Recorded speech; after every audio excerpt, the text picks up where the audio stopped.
Hello বন্ধুরা, তোমার সকলকে স্বাগতম তোমাদেরই চ্যানেল ডাব্লিউবি প্রাইভেট টিউশনে। আজকের এই ভিডিওতে আমরা রায়-মার্টিন প্রশ্নবিচিত্রা 2026 পঞ্চম শ্রেণীর বাংলা বিষয়, যে তোমাদের প্রথম ইউনিট টেস্টের জন্য 2 নম্বর স্কুল রয়েছে Arambagh high school HS, page number হচ্ছে 9। তো এর সম্পূর্ণ উত্তর নিয়ে আজকের এই ভিডিওতে আমরা আলোচনা করব। তো চলো ভিডিও শুরু করা যাক। একের দাগে বলছে সঠিক উত্তরটি নির্বাচন করো। একের এক, একদিন বুনো হাঁসটি দল ছেড়ে নেমে পড়ল ঝোপের উপর। অপশান নাম্বার ক সঠিক উত্তর হবে। নেক্সট প্রশ্ন বলছে, দেখো একের দাগে 2, এতুয়া শব্দের অর্থ রবিবার। অপশান নাম্বার খ। একের দাগে 3, গল্পগুড়ো কবিতার লেখক হলেন কে? সুনির্মল বসু। অপশান নাম্বার গ। এরপর একের দাগে 4, জোনাকিদের সভাপতি ছিল রক্তজবা ঝোপে। অপশান নাম্বার গ। এরপর হচ্ছে দেখো 2 দাগের প্রশ্ন। 2 দাগের এক কথায় উত্তর দাও। একেরটা বলছে, দেখো বুনো হাঁসেদের শীতল নিরাপদে কোথায় কাটে? লাদাখে। নেক্সট প্রশ্ন 2-টা, বালক রবীন্দ্রনাথের প্রধান ছুটির দেশ কোথায় ছিল? খোলা ছাদ, বাড়ির খোলা ছাদ। একের দাগে 3-টা বলছে, হাবু থানায় গিয়েছিল কেন? নালিশ জানাতে। নেক্সট প্রশ্ন, মোড় বলতে কি বোঝানো হয়? রাস্তার বাঁক। 3-এর দাগে 2-3টি বাক্যে উত্তর দাও। একেরটা বলছে, সেও এক ভীষণ যুদ্ধ। কোন যুদ্ধের কথা এখানে বলা হয়েছে?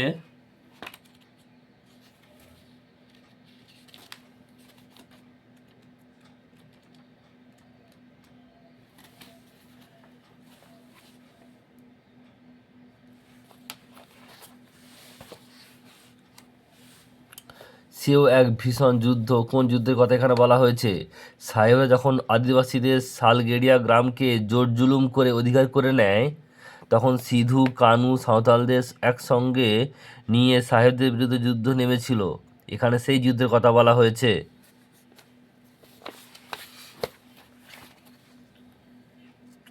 নেক্সট প্রশ্ন পরেরটা বলছে, ছেলেবেলা পাঠ্যাংশ ওয়েসিস এর প্রসঙ্গ কিভাবে রয়েছে?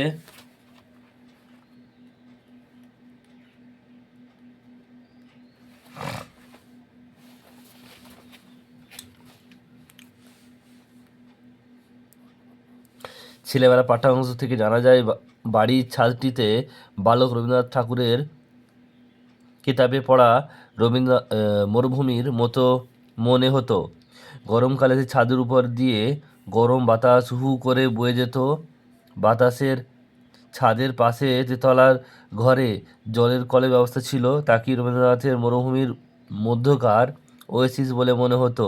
স্নানের এই ঘরটি প্রসঙ্গে পাঠ্যাংশে ওয়েসিস এর প্রসঙ্গ রয়েছে। নেক্সট প্রশ্ন বলছে, দেখো 3-এর দাগের 2-টা, চেঁচিয়ে যে তার মুখ ব্যথা। কার মুখ ব্যথা হয়েছে? সে কেন চেঁচিয়ে মুখ ব্যথা করছে? কার হয়েছে? এটা হচ্ছে গল্পগুড়ো।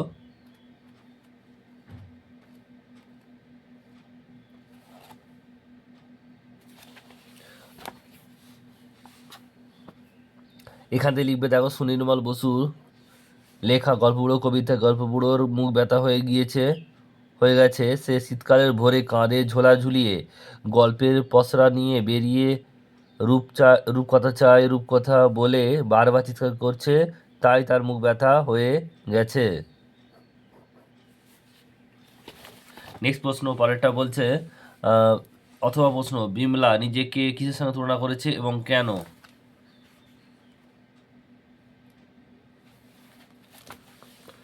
বিমলা নিজেকে ছায়ের নুড়োর সঙ্গে তুলনা করেছে, কারণ তাকে অবহেলা করানো হয়, তাকে কাজ করানো হয় বেশি এবং খাবার সময় তাকে কম দেওয়া হয়, সেই জন্য। যেটা বললাম একটু লিখে নেবে তোমরা। নেক্সট প্রশ্ন পরেরটা বলছে, দেখো যে 4-এর দাগের প্রশ্ন, সঠিক উত্তরটি বেছে নিয়ে লেখো। বলছে আর 4-এর 1-একটা আর অথচ কিন্তু এগুলি হলো কি? অব্যয়। অপশান নাম্বার গ। বাঘ যুক্তেশ্বরী, বাঘেশ্বরী, অপশান নাম্বার খ। এরপর রয়েছে দেখো 5-এর দাগে সন্ধি বিচ্ছেদ করো, বিচ্ছেদ, বয়সই যুক্ত ছেদ, বিচ্ছেদ। এরপর রয়েছে সন্ধিবদ্ধ করো, সচ্চরিত্র, সচরিত্র, দন্তস্ব চয় চয়ে রহস্যিত, তৈরা ফেলা, চরিত্র। আর 2 নম্বর আছে দেখো দিগতন্ত, দিগন্ত। নেক্সট রয়েছে দেখো পরের 7-এর দাগে নিচের প্রশ্নের উত্তর দাও কয়েকটা। সর্বনাম পদের একটি উদাহরণ দাও। সে, তুমি, তিনি, আমি, এগুলো হচ্ছে সর্বনাম পদের উদাহরণ। এরপর আছে দেখো 7-এর দাগে 2-এরটা, বিশেষণ পদ কাকে বলে?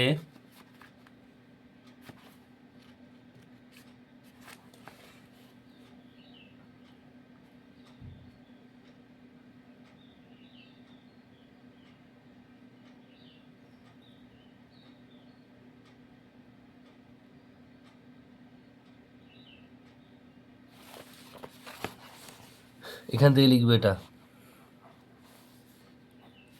যে সকল পদ বিশেষ্য পদের অবস্থার গুণ, ধর্ম, অবস্থা, ধর্ম, গুণ, ক্রম ইত্যাদি বোঝায় তাকে বলে বিশেষণ পদ। যেমন নীল জামা, জামাটা কেমন? নীল। নেক্সট প্রশ্ন পরেরটা, সকর্ম ক্রিয়া কাকে বলে? এখান থেকে লিখবে যে ক্রিয়াকর্ম আছে তাকে সকর্ম ক্রিয়া বলে। যেমন আমি রুটি খাই, এখানে খাই হচ্ছে কর্ম, এখানে খাই ক্রিয়াটির কর্ম থাকায় এটি সকর্ম ক্রিয়া।